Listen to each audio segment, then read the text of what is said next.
दोहरा रहे हैं कि फेथ का मतलब बताइए, फेथ का मतलब बताइए। मैंने बता दिया, फेथ सही भी होता है, गलत भी होता है। और आज हम फेथ पे बात नहीं कर रहे, हम ट्रूथ और डज गॉड एग्जिस्ट पे बात कर रहे हैं। क्या डज गॉड एग्जिस्ट, ये ट्रूथ यानी गॉड है या नहीं है, इसमें से दोनों ट्रूथ क्या है। अब आप उसे फेथ कह लें, बिलीफ कह लें, नॉट माई बिजनेस।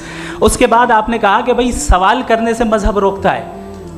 मैं कहता हूं जो रोकता है वो रोकता होगा, मैं नहीं रोकता, बल्कि सवाल करें, सवाल करना चाहिए। सवाल कर करके तो हम आगे बढ़ते हैं, तरक्की करते हैं, और इसीलिए मैं आज यहाँ पे आया हूँ। लेकिन सवाल सिर्फ खुदा से नहीं होगा, आपसे भी होगा। सवाल एथिज्म से भी होगा, सवाल सिर्फ मजहब से नहीं होगा, सबसे होगा। और आज मैं सवाल करूँगा और उम्मीद है कि आप जवाब देंगे। अभी तक आपने वैसे कॉन्टिंजेंसी आर्गूमेंट का कोई जवाब नहीं दिया। चलें, आपने कहा यूनिवर्स के बारे में इटर्नल क्यों नहीं बोल देते। ये चूँकि लॉजिकली पॉसिबल ही नहीं है कि यूनिवर्स इटर्नल हो। यूनिवर्स एक कॉन्टिंजेंट चीज़ है जो टाइम एंड स्पेस के पाबंद है, टाइम एंड स्पेस से बाउंड है।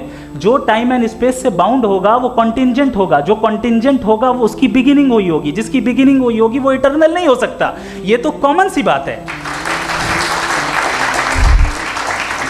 आपने कहा कि किसी मजहबी किताब में डायनासोर का जिक्र नहीं है। अफसोस कि आज तक किसी मैथमेटिक्स के किताब में मुझे डायनासोर का जिक्र नहीं मिला। तो इसका मतलब मैथमेटिक्स की किताब बेकार है? नहीं, उसका वो टॉपिक नहीं है। रेवलेशन का और मजहबी किताबों का टॉपिक ये नहीं है कि आपको आके बताए साइकिल कैसे बनाते हैं, या आकर ये बताएं कि जो है डायनासोर कब था। वो तो मोरालिटी सिखाने आया है, गॉड के बारे में बताने आया, नॉन फिजिकल रियलिटी की हकीकत को सिखाने के लिए आया। रिलीजियन साइंस को रोकता है? नहीं रोकता। अगर रोकता है तो गलत करता है। रिलीजियन साइंटिज्म को रोकता है, जिसमें हमारे जावेद साहब मुब्तला हैं। साइंस और साइंटिज्म में फर्क है। साइंटिज्म यह है कि आप समझें कि साइंस और साइंटिफिक मेथोडोलॉजी ये नॉलेज को हासिल करने का वाहिद सोर्स ऑफ नॉलेज है। यह है साइंटिज्म। हम इसे रिजेक्ट करते हैं। हम साइंस को तो तरक्की करते हैं। भाई आप हमारी पूरी तारीख कर लें, पढ़ लें तो आपको पता चल जाएगा। बहरहाल ये अलग टॉपिक है। उसके बाद इन्होंने एक लफ्ज़ कहा, वेटिकन ने फतवा दिया। वेटिकन का फतवे से कोई ताल्लुक नहीं है, दोनों कॉन्ट्राडिक्टरी अल्फाज हैं। उसके बाद उन्होंने कहा कि भाई हमें नहीं मालूम। अगर नहीं मालूम तो क्लियरली कह देना कि नहीं मालूम है, इसमें क्या हर्ज है। तो वही तो मैं कह रहा हूं ना कि आप कह दें कि नहीं मालूम, लेकिन क्लेम क्यों कर रहे हैं कि गॉड एग्जिस्ट नहीं कर रहा है। आप कह दें नहीं मालूम है, हो सकता है हो सकता ना हो, लेकिन आप क्लेम कर रहे हैं। The moment you say God does not exist, this is a claim, and now the burden of proof is upon you to, जैसे हमारे ऊपर है। और क्यों है मैं बताता हूं, क्यों है ये भी मैं बताता हूं। फिलोसॉफिकली जो क्लेम होता है ना, सिर्फ ये नहीं होता कि इंसान कहे पॉजिटिव क्लेम करे और नेगेटिव क्लेम करे तो बर्डन ऑफ प्रूफ नहीं है। आप मिसाल के तौर पे मैं कहूं कि फुला उस कमरे में कोई नहीं है, मैंने एक नॉलेज का क्लेम किया है। उस कमरे में कोई नहीं है, मैंने एक नॉलेज का क्लेम किया। या तो मैं कहूं मुझे नहीं पता, हो भी सकता है नहीं भी हो सकता है, this is not a claim. लेकिन जब मैं कह रहा हूं कि वहां कोई नहीं है, या मैं कह रहा हूं वहां कोई है, दोनों क्लेम है और दोनों के ऊपर बर्डन ऑफ प्रूफ है। हमारे ऊपर भी बर्डन ऑफ प्रूफ है। मैंने कंटिंजेंसी आर्गुमेंट दिया, इसे तोड़कर दिखाइए। आखिरी चीज, इन्होंने कहा कि खुदा दुनिया बनाने से पहले 150 साल पहले या करोड़ों साल पहले क्या कर रहा था। अरे हजरत, चलें, बहरहाल मैं जवाब दे देता हूं। आप हमारे रिस्पेक्टेड पर्सनालिटी हैं, अगर आप नहीं होते तो मैं ऐसे एंटरटेन ही नहीं करता। टाइम, ये 100 साल पहले या 100 साल बाद, पहले बाद में अभी, ये वो अल्फाज हैं जिनका ताल्लुक टाइम से है। टाइम शुरू ही हुआ है यूनिवर्स की बिगिनिंग के बाद, तो उसके पहले खुदा क्या कर रहा था, सवाल इलॉजिकल है, ये फेलेसी है। यानी आप ये कह रहे हैं कि यूनिवर्स के बनने से पहले खुदा क्या कर रहा था। टाइम के बनने से पहले का ताल्लुक टाइम से, टाइम उस वक्त था ही नहीं, तो ये सवाल ही इनवैलिड है खुदा के ताल्लुक से। दूसरी चीज, आर्ग्यूमेंट ऑफ कंटिंजेंसी जो मैंने आपके सामने पेश की है, आपने बार बार ये प्रूफ किया और ये कह रहे हैं कि गॉड ऑफ गैप्स।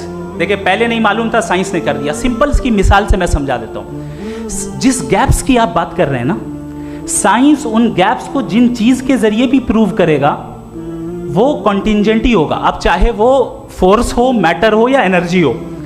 लिहाजा सवाल हमारा उस वक्त भी वैलिड होगा जब तक कि आप नेसेसरी बीइंग पे ना आ जाएं। और इन्फिनिट रिग्रेस पॉसिबल नहीं है of causes in practical world, तो जाहिर है कहीं रुकना पड़ेगा। जहां रुकेंगे वही खुदा है। दूसरी चीज, आपने ये कहा, क्या कह रहा था मैं, किस point? What? Oh no, after that. Just now. हाँ, जहां रुकेंगे वही खुदा है। बहरहाल, तो टाइम का जिक्र हो गया, गॉड ऑफ गैप, सॉरी या इसकी एक मिसाल आप ले लें।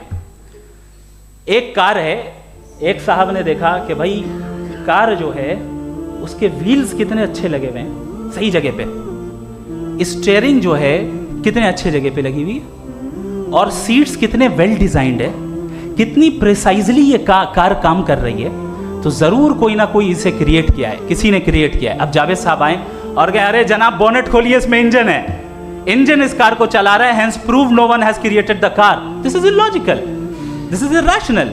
आपने इंजन के जरिए उस गैप को तो साबित किया, लेकिन क्या उससे कार की जो क्रिएशन है और उसका जो क्रिएटर है ये इम्पॉसिबल हो जाए? ऐसा पॉसिबल है? उसका सवाल खत्म हो जाए, ऐसा पॉसिबल है? नहीं।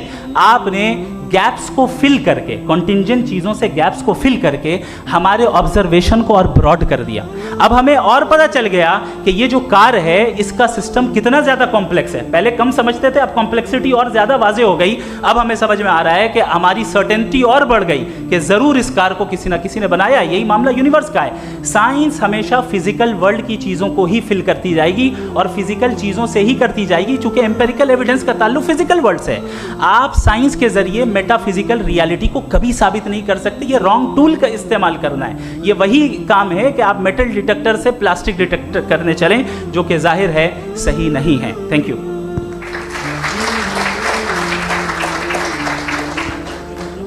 जी